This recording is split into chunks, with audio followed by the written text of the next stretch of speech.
దేవుని సేవకు ఖచ్చితముగా అభిషేకించబడే ఉండాలా?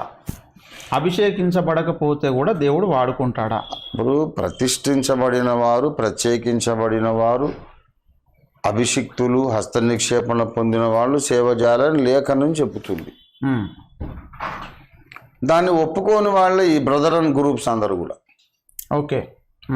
చర్చ్ ఆఫ్ క్రైస్ట్ కానీ, లేమెన్స్ కానీ, హెబ్రోన్ వారు కానీ, హెబ్రోన్ వాళ్ళు కూడా హస్తనిక్షేపణ చేస్తారు. భగత్ సింగ్ గారు చేసేవారు. వారి కాన్సెప్ట్ ఏమిటంటే 10 మంది పెద్దలు చేతుల నుంచి ప్రార్థన చేస్తారు, అప్పుడు అతడు సేవకు నియమించబడతాడు. బట్ బ్రదరన్స్కి అట్లా ఉండదు. బ్రదరన్లో నుంచి కొంచెం ఒక స్టెప్ ముందుకేసినటువంటి సంఘమే హెబ్రోన్ సహవాసం. ప్రత్యేకంగా స్త్రీల విషయంలో భగత్ సింగ్ అయ్య గారు విభేదించారు. ఆడవాళ్ళు సంఘంలో పాట పాడొద్దు, వాక్యం చదవద్దు, అసలు సౌండే రానివద్దు, ఏమి అసలు నిశ్శబ్దంగా ఉండాలి అన్నది కఠినమైన బ్రదర్ అండ్ డిసిప్లిన్. అదేంటంటే స్త్రీలైనంత మాత్రాన వాళ్ళని పాస్టర్లను చేయకుండా ఉంచుదాం అంతే తప్ప పరిపాలన అప్పగించొద్దు. కానీ ఆడవాళ్ళై పుట్టినంత పాపానికి ఇంక ప్రభువులు ఆనందించొద్దు, పాట పాడొద్దు, హల్లెలూయా అనొద్దు అంటే ఎలాగా? అది మరీ వాళ్ళని అణిచివేయడంగా ఉంది. అది దేవుడు అంత అన్యాయస్తుడు కాడు, నేను ఒప్పుకోనని బ్రదర్ సైలస్ ఫాక్స్ గారితో విభేదించి బ్రదర్ నుండి బయటకు వచ్చేసి ఎలీము సంఘం పెట్టారు భగత్ సింగ్ గారు. తర్వాత హెబ్రోన్ అయింది. అది వాళ్ళు రక్షణ పొంది బాప్తిస్మం పొందగానే చేతులుంచి ప్రార్థన చేస్తారు, అప్పుడు పరిశుద్ధాత్మ వచ్చేస్తుందని వాళ్ళ కాన్సెప్ట్. కానీ సేవ కొరకు అభిషేకించబడాలి, హస్త నిక్షేపణ ద్వారా కృపావరములు వస్తాయి అనేది అది హెబ్రోన్ వారు కూడా ఒప్పుకోరు. అదనమాట. సో లేఖనమే మనకు ప్రమాణమైతే కానీ లేఖనం ఒకవేళ మనకు ప్రమాణము కొలబద్దాన్ని మనం నమ్ముకుంటే తప్పకుండా చేతుల నుంచి ప్రార్థన చేయడం వల్ల మాత్రమే సేవకులు తయారవుతారు, సేవకులకు అధికారం వస్తుంది. అలాగ హస్త నిక్షేపణ పొందని వారు వాళ్ళు సేవ చేసే అధికారం వాళ్ళకు ఉండదు అనేది లేఖనాధారం. వాళ్ళు ఏమంటారంటే అసలు మనందరం రాజులైన యాజక సమూహం కదా, మళ్ళీ చేతులు పెట్టడం ఏంటి అని అంటారు. వాళ్ళు మిస్ అయినటువంటి లాజిక్ ఏమిటంటే అసలు రాజులైన యాజక సమూహం అనే మాట ముందు దేవుడు క్రైస్తవ కొత్త నిబంధన సంఘాన్ని గూర్చి అనలేదు. మొట్టమొదట దేవుడు ఈ మాటను ఇశ్రాయేలు జనాంగాన్ని గూర్చి అన్నాడు. నిర్గమాకాండం 19వ అధ్యాయము 6వ వచనం. సమస్త భూమియు నాదే గదా, మీరు నాకు యాజక రూపకమైన రాజ్యముగాను పరిశుద్ధమైన జనముగాను ఉందురని చెప్పుము. నీవు ఇశ్రాయేలీయులతో పలుకవలసిన మాటలు ఇవే అని చెప్పగా, మీరు యాజక రూపమైన రాజ్యము పరిశుద్ధ జనం అన్నాడు. చూసారా? అవును. ఇదే మాట మొదటి పేతురు 2:9 ఉంది. మొదటి పేతురు 2:9 రాజులైన యాజక సమూహము పరిశుద్ధ జనము ఏర్పరచబడిన వంశం అని అక్కడ చెప్పాడు. మరి ఇశ్రాయేలీయులలో రాజులైన యాజక సమూహం అనబడిన ఇశ్రాయేలులో కూడా లేవి గోత్రం ఒకటి ఉంది కదా. మరి అవును, మొత్తం ఆ జనాంగం అంతా యాజక రూపమైన జనాంగం అయినా సరే ప్రత్యేకించబడ్డ యాజక గోత్రం ఒకటి ఉన్నది. ఎలాగైతే ఇశ్రాయేలులో 12 గోత్రాలు యాజకులైనా ఒక లేవి గోత్రము యాజక గోత్రం ఎలాగున్నదో అలాగే కొత్త నిబంధనలో కూడా అందరము యాజక వంశం అయినప్పటికీ కూడా ప్రత్యేకంగా సువార్త ప్రకటించేవారు వాళ్ళు యాజకులు అని కొత్త నిబంధన కూడా సాక్ష్యం ఇస్తుంది. ఇది ఈ బ్రదరన్ సంఘాలందరూ నేర్చుకోవాలి. 1 కొరింథీ 9వ అధ్యాయము 13-14 వచనాలు. ఆలయ కృత్యములు జరిగించువారు ఆలయము వలన జీవనము చేయుచున్నారనియు, బలిపీఠమునొద్ద కనిపెట్టుకొని ఉండువారు బలిపీఠముతో పాలివారై ఉన్నారనియు మీరెరుగరా. అంటే వీళ్ళెవరు? లేవీయులు. ఓకే. ఆలయ కృత్యములు జరిగించేది ఎవరు? లేవీయులు. బలిపీఠము దగ్గర కనిపెట్టుకొని ఉండేవాళ్ళు కూడా లేవీయులు, యాజకులు. వాళ్ళు బలిపీఠముతో పాలువారై ఉన్నారని మీరు ఎరుగరా, అలాగున సువార్త ప్రచురించువారు సువార్త వలన జీవించాలని ప్రభువు నియమించాడు. కనుక సువార్త ప్రచురించే వారిని లేవి గోత్రంతో పోలుస్తున్నాడు ఇక్కడ. మనందరం యాజక వంశమే కనుక ఎవడు ఎక్కువ తక్కువ ఏం లేదు, అందరూ సమానం అనేది బ్రదరన్ సిద్ధాంతం. అసలు లేఖన సత్యం ఏంటంటే పెంతెకోస్తు వారు చెప్పేది కూడా ఏంటంటే అందరూ సహోదరులే. బ్రదరన్ వాళ్ళు చెప్పింది కరెక్టే, అందరూ బ్రదర్సే, కానీ ఆ బ్రదర్స్లో కొందరు అపోస్తలులు, ఆ బ్రదర్స్లో కొందరు ప్రవక్తలు. ఓకే, ఈ బ్రదర్స్లో ఒక ఆయన రక్షకుడు, యేసు కూడా మన బ్రదరే కదా, జ్యేష్ఠుడు, జ్యేష్ఠ సహోదరుడు. కాబట్టి బ్రదర్స్ అనేది ఏమో మన చుట్టరికం, ఆయన రక్షకుడు, తర్వాత ఆయన పంపిన అపోస్తలులు, ప్రవక్త, ఇవేమో పదవులు. ఇది బ్రదర్ సంఘాలకు మరుగైపోయిన సత్యం. ఓకే, దీనికి నేను ఇంకొక ఉదాహరణ కూడా చెప్తూ ఉంటాను. ఆఫర్ని చాలాసార్లు చెప్పాను, మళ్ళీ చెప్తా సందర్భం కాబట్టి. ఒక ఇంట్లో 5 కొడుకులు ఉన్నారు, అబ్బాయిలు, 5 అబ్బాయిలు పుట్టారు. పెద్దవాడు బాగా చదువుకొని ఇంజనీర్ అయ్యాడు, రెండోవాడు బాగా చదువుకొని డాక్టర్ అయ్యాడు, ఇంకొకటి బాగా చదువుకొని కాలేజీలో లెక్చరర్ ప్రొఫెసర్ అయ్యాడు, అది ఇంకొకడు మరొక ఏదో బాగా చదువుకుంటే పైలట్ అయిపోయాడు. ఒకడేమో విమాన చోదకుడు, ఒకడేమో లెక్చరర్ ప్రొఫెసర్, ఒకడు డాక్టర్, ఒకరు ఇంజనీర్. అందరికంటే ఆఖరిన పుట్టినోడిని తల్లిదండ్రులు గారాబం చేసి అడిగిందల్లా కొనిచ్చి, ఏది చెప్తే వాడు తైతక్కలాడిస్తే వాడు చెప్పమన్నట్టు వాడు చెప్పినట్లు అలా ఆడి ఆ చిన్న పిల్లవాడిని బాగా గారాబం చేసి ఆడింది ఆట పాడింది పాటగా పెంచారు వాడిని. వాడు స్కూల్కి వెళ్తున్నా అని చెప్పి ఎగ్గొట్టేసి గోళికాయలు ఆడుకొని దినమంతా గడిపొచ్చి వాడిని ఎవరు పట్టించుకోలే, చదువు అవ్వలేదు. కొంతకాలమేక అమ్మ నాన్న చనిపోయారు. ఒక అన్నయ్య ఇంజనీరు, ఒక అన్నయ్య డాక్టరు, ఒక అన్నయ్య ప్రొఫెసరు, ఒక అన్నయ్య ఏమో పైలట్. వదినలు వచ్చేసారు, వీడిని ఎవరు సాకుతారు మరి? వీడు రిక్షా దొక్కుతున్నాడు. అది స్టోరీ, అది సినేరియో. అది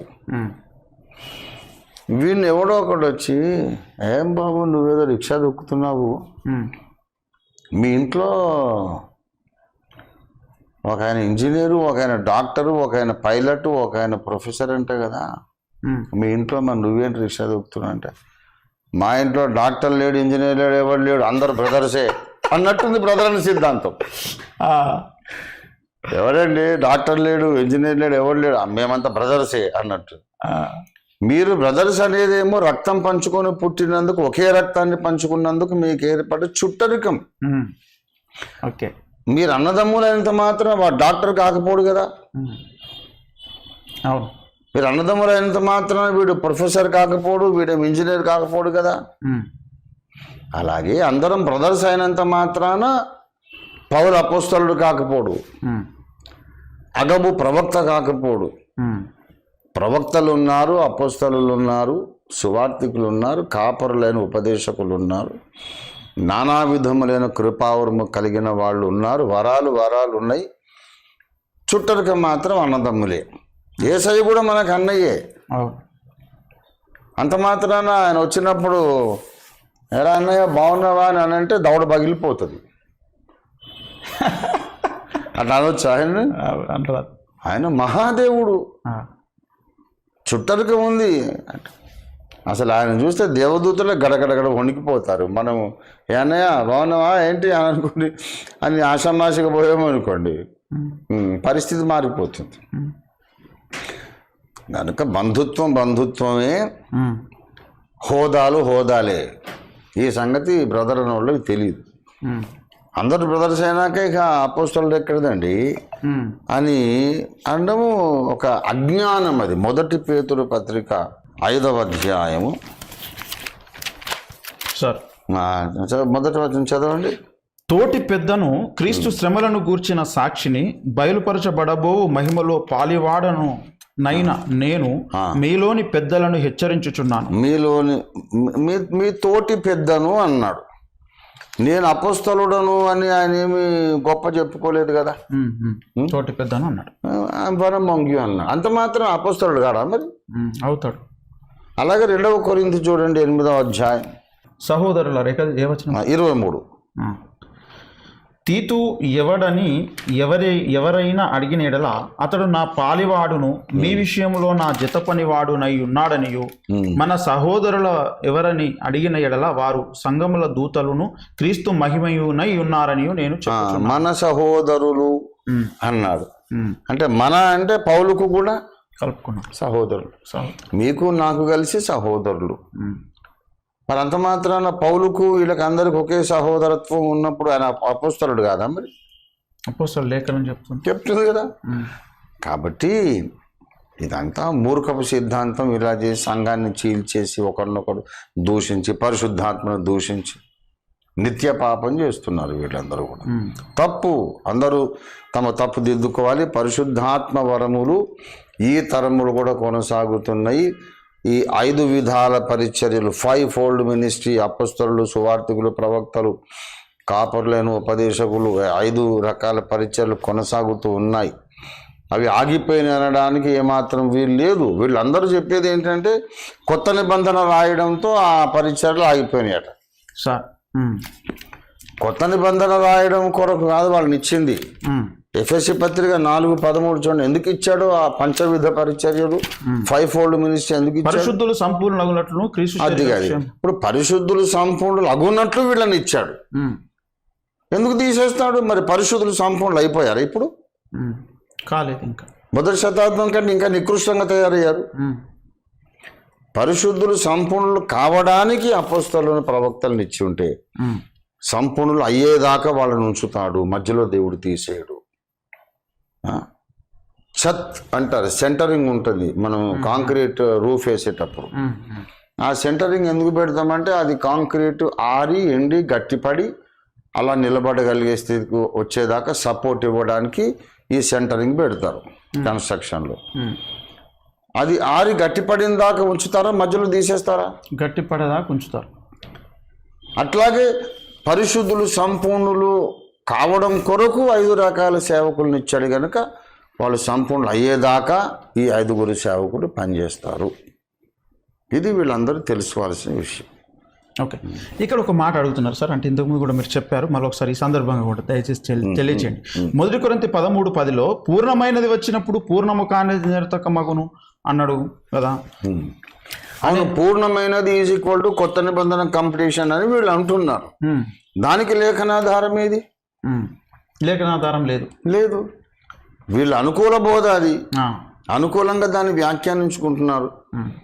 పూర్ణమైనది వచ్చినప్పుడు అంటే కొత్త నిబంధన కంప్లీట్ అయినాక అన్య భాషలు లేవంటే అన్య భాషల్లో రాశారా కొత్త నిబంధన? లేదు. అదంతా కూడా ఇంకా వాళ్ళ అవివేకాన్ని బయట పెట్టుకోవడమే. ఇప్పుడు కొత్త నిబంధన కంప్లీట్ అయింది కనుక అన్య భాషలు లేవు అంటే కొత్త నిబంధన రచనలో అన్య భాషలు ఎట్లా ఉపయోగపడ్డాయో చెప్పాలి నువ్వు. మరి అవివేకమైన వాదం అది.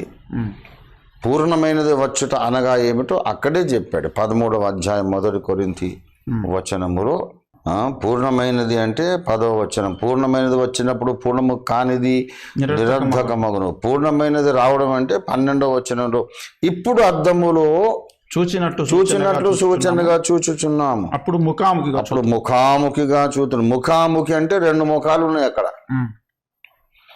2 ముఖాలు ఉంటే ముఖాముఖి ఎదురెదురు. ఒక ముఖం యేసయ్యది, ఒక ముఖం సంఘం. ప్రభువును ముఖాముఖి మనం చూసే దినాన అప్పుడు పూర్ణమైనది వస్తుంది. అప్పుడు స్వస్థతలు అవసరం ఉండదు, మహిమ శరీరం ఉంటుంది కనుక. అప్పుడు పూర్ణమైన జ్ఞానం కూడా వస్తుంది. ఇప్పుడు కొంత మట్టుకే ఎరిగి ఉన్నాను, అప్పుడు నేను పూర్తిగా ఎరుగుదునని చెప్తాడు. కనుక పూర్ణమైనది వచ్చుటనగా ఏమిటో నిర్వచనం అక్కడే ఉంది. అంతేగాని కొత్త నిబంధన రచన కంప్లీట్ అయిందనంటే స్వస్థతల ద్వారా కొత్త నిబంధన ఎట్లా రాయబడిందో చెప్పాలి. ఆత్మల వివేచన, బుద్ధివాక్యము, జ్ఞానవాక్యము, ప్రవచనము, ఇవన్నీ ఈ కొత్త నిబంధన రాయబడడానికి ఎలా ఉపయోగపడ్డాయి, ఇది రాసిన తర్వాత ఎందుకు అవసరం లేదో చెప్పాలి వాళ్ళు. అదంతా సరైన వ్యాఖ్యానం కాదు. ఇండియా పెంతెకోస్తు దేవుని సంఘం యొక్క సిద్ధాంతం the closest doctrine to the acts of apostles. నేను ధైర్యంగా చెప్పగలను. కొన్ని చిన్న చిన్న లోపాలు ఉండొచ్చు. ఉన్న డినామినేషన్స్ అన్నిట్లో కూడా నేను పుట్టిన ఐపీసీ డాక్టర్నే ఈ దైవ గ్రంథానికి, కొత్త నిబంధన గ్రంథానికి, అపోస్తలుల కార్యాల అనుభవానికి అతి దగ్గరగా ఉన్నటువంటి denomination doctrine IPC. I'm proud to be a man from IPC. అంటే మీరు దానికి చెందిన వారైనందుకు ఈ మాట అంటున్నారు? చెందిన వారైనందుకు కాదు, అందులో చెందిన వాడినైనందుకు, నేను నేర్చుకున్న అనుభవాలన్నీ నాకు లేఖనంలో కనబడ్డందుకు నేను గర్విస్తున్నాను. ఇది ఇతరులు కన్ఫర్మ్ చేసుకోవాలంటే వాళ్ళేం చేయాలి? లేఖనము పట్టుకుంటే చాలు. లేఖనాన్ని పట్టుకుంటే అందరూ మొదట ఐపీసీలోకి వస్తారు, నెక్స్ట్ ఓఫిల్ మినిస్ట్రీలోకి వస్తారు.